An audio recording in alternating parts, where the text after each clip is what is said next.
Hi, Hickok here. I thought I'd bring you into the reloading room where I put together this ammunition that I shoot up on the range. I guess not a lot of people probably load 4570 on a progressive press, so I thought I'd show that. Nice big cartridges, pretty easy to see. If you happen to get into reloading, you need to be a pretty diligent and conscientious student. I will say that. So you don't just jump into reloading ammunition. Plenty of manuals, plenty of information available. Need to have an eye for detail to some extent, and be careful. Preferably not have a drinking problem, I would suggest. But at any rate, I was putting together some 4570 rounds here and thought I'd just turn the camera on. And for those of you who don't know much about reloading, I think you can see yes, you can see most of the press. Powder drops right here at this station.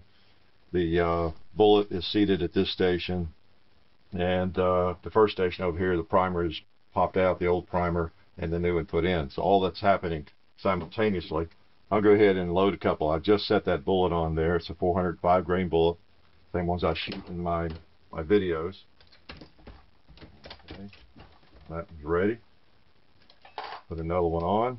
This one has powder in it. I use a little cardboard wad between the powder and the bullet, help cut down on the leading.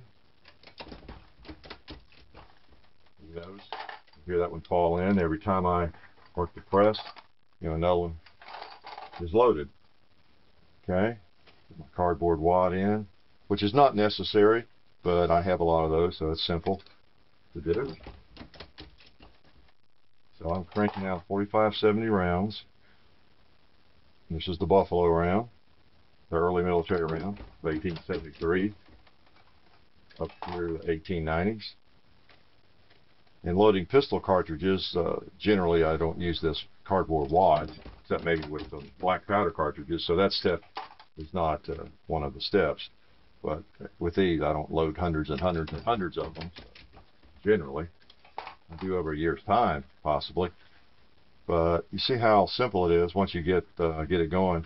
Now, in order for it to be this simple, for those of you who've not done reloading, each of these dies must be adjusted perfectly.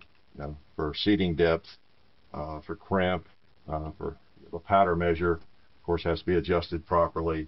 And then the resizing here at the first station, which you might not be able to see as well. You notice I set that one in there. It has an old primer in it. I'll go ahead and now what I did was I punched it out on a downswing there, put a new primer in. You can see that. Okay, so that one comes around. We'll follow that one. And now, be careful when you're talking, not do something wrong here. And now this one is primed.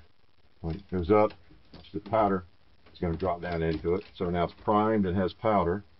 So it moves on to the next station, ready for the bullet. So we set a bullet on, and it seats the bullet. And it's pretty much finished. There it goes. Okay. So not a big problem.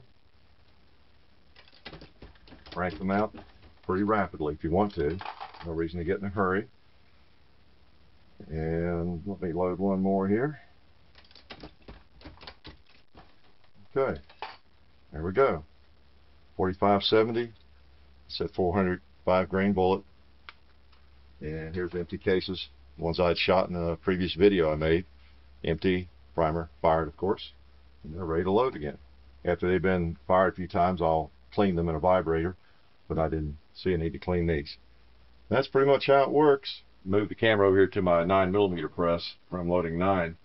I'm all set up and in progress. So if you want to see, this is a little simpler, smaller bullet, and more typical of what somebody would be reloading. There's some I've hand loaded over here in the box, of course, and there's my bullets and brass, 9mm brass over here. You can see that.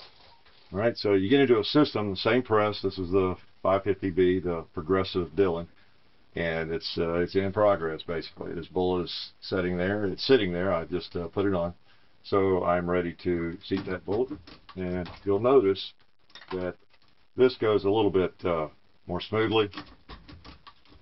All you do is set the brass with one hand, the bolt with the other. Now, some of the presses will actually bring the brass down for you. You don't have to set the brass on there, and it doesn't really bother me. I like to have the control of the brass and the bullets that you get with the Zilla 550. But you do notice where you don't have the hard wad and everything is a little bit smaller, you get into a rhythm, you can load quite a few of these in about 10 minutes.